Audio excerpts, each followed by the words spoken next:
नमस्कार दोस्तों, आज हम बात करेंगे इस वीडियो में एक बहुत ही कॉमन बीमारी जिसे हम पित्ते की पथरी के नाम से जानते हैं। और ये इतनी कॉमन है कि दुनिया भर में दूरबीन से किए जाने वाले ऑपरेशनों में पित्ते की पथरी का ऑपरेशन नंबर 1 पे आता है। तो इसी से आप अंदाज़ा लगा सकते हैं कि कितनी कॉमन बीमारी है और इसका ऑपरेशन कितना कॉमनली किया जाता है। तो पित्ते में पथरी होने का एग्जैक्ट कारण क्या है ये तो अभी साइंस भी नहीं जानती, लेकिन कुछ कंडीशंस हैं, जैसे अगर पित्ते में कोलेस्ट्रॉल की क्वांटिटी ज़रूरत से ज़्यादा हो तो उससे पथरी बन सकती है, या एक पिगमेंट जिसे हम बिलीरुबिन के नाम से जानते हैं उसकी कॉन्सेंट्रेशन ज़्यादा हो तो उससे भी पथरी बन सकती है, या पित्ता नॉर्मली काम ना कर रहा हो यानी वो सिकड़ने का काम यानी अपने आप को एम्प्टी करने का काम ना कर रहा हो, उससे भी पथरी बन सकती है। फिर कुछ ऐसे कंडीशंस हैं जिनमें पित्ते की पथरी बनना ज़्यादा कॉमन हो जाता है, जैसे कि प्रेगनेंसी होना, एज 30 to 40 के बीच में होना, फीमेल होना, वजन ज़रूरत से ज़्यादा होना, खुराक में फैटी कंटेंट ज़्यादा होना और फाइबर्स का कम होना। कुछ हार्मोनल कॉन्ट्रासेप्शंस के पेशेंट्स में पित्ते की पथरी ज़्यादा कॉमनली देखी जाती है।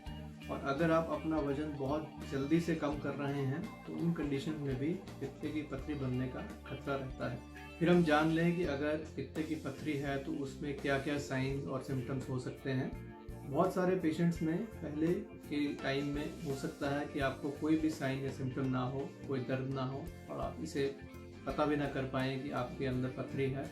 और कुछ पेशेंट्स में हम अगर किसी और कारण अल्ट्रासाउंड करवाते हैं तो उन केसेस में बिना किसी तकलीफ के भी अल्ट्रासाउंड में पित्ते की पथरी का पता चल जाता है।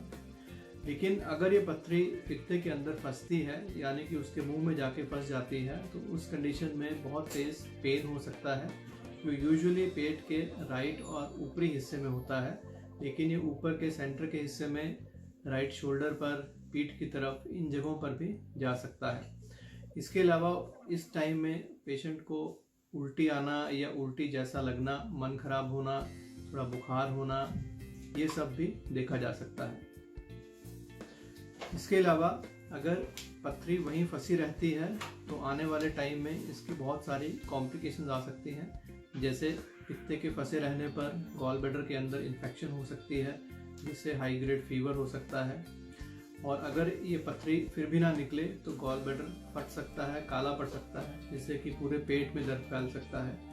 या अगर ये पथरी गॉल ब्लैडर से फिसल कर मेन लिवर के पाइप में आ जाए, जिसे हम CBD कहते हैं, तो लिवर का पूरा जूस ब्लॉक हो जाता है और इस कंडीशन में जॉन्डिस यानी पीलिया होता है। उसके साथ साथ इन्फेक्शन से तेज़ बुखार होना, ठंड लगना, ये सब भी हो सकता है। इसके अलावा ये भी देखा गया है कि जिन पेशेंट्स में गॉल ब्लैडर स्टोन बहुत साल रहता है तो हो सकता है कि कुछ ऐसे केसेस में उनको गॉल ब्लैडर कैंसर का रिस्क भी बढ़ जाए। इसके अलावा जो पथरी गॉल ब्लैडर से स्लिप हुई है वो पैंक्रियाज के डक्ट में अगर टच करती है तो उससे पैंक्रेटाइटिस हो सकता है, जो कि एक जानलेवा बीमारी का रूप धारण कर सकता है। इसके बाद हम ये जान लें कि इसमें क्या क्या टेस्ट किए जाते हैं। जब हमारे पास एक पेशेंट आता है जिसमें हमें लगता है कि इसे गॉल स्टोन हो सकता है तो हम उसके रूटीन ब्लड टेस्ट जैसे कि CBC, इसमें हम देखते हैं कि हीमोग्लोबिन कितना है, इन्फेक्शन ब्लड में है या नहीं। फिर लिवर के फंक्शंस, इसमें हमें पता चलता है कि गॉल ब्लैडर के कारण कोई लिवर में असर तो नहीं पड़ गया।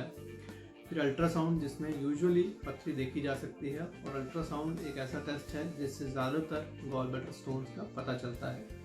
इसके अलावा अगर हमें ऑपरेशन करना है तो हम बाकी रूटीन ब्लड टेस्ट और ECG, एक्सरे वगैरह करवाते हैं। कुछ डाउटफुल केसेस में हमें CT स्कैन या MRI भी करवाना पड़ सकता है।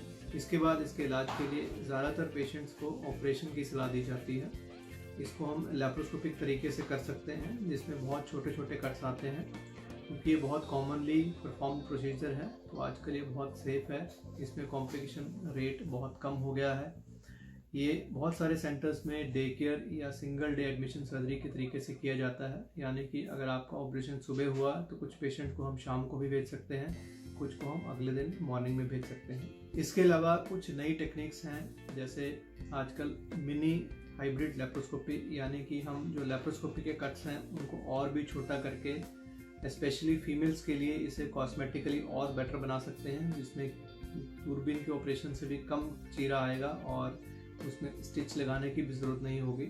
सो ऑलमोस्ट स्टिचलेस सर्जरी होगी, ऑलमोस्ट स्कारलेस सर्जरी होगी। आपको ना बराबर चीरा और कोई भी स्टिच बाहर नजर नहीं आएगा। इसके अलावा एक टेक्निक है सिंगल इंसिजन सर्जरी, जिसमें हम नाभि के अराउंड ही कट लगाकर पित्ते को रिमूव कर सकते हैं और कहीं भी कोई चीरा नहीं आएगा, और जो नाभि के अराउंड चीरा है वो नाभि में ही छुप जाएगा। सो इसमें भी वर्चुअली ये स्कारलेस सर्जरी की तरह ही नज़र आएगा। इसके ऑपरेशन के बाद रिकवरी काफ़ी क्विक रहती है। आप 1 या 2 दिन में घर वापस जा सकते हैं। हफ्ते भर में आपको ऑलमोस्ट ऐसा लगेगा कि जैसे आप पूरे ठीक हो गए हैं, अपने काम पे जा सकते हैं, अपनी सभी वो एक्टिविटीज़ कर सकते हैं जो आप पहले कर रहे थे। पित्ते के ऑपरेशन के बाद आपको अपनी डाइट में या लाइफस्टाइल में कोई मेजर चेंज नहीं करना पड़ेगा। जैसे आप हेल्दी खाना पहले खा रहे थे वैसे ही आप खा पाएंगे, हर तरह की एक्टिविटी कर पाएंगे।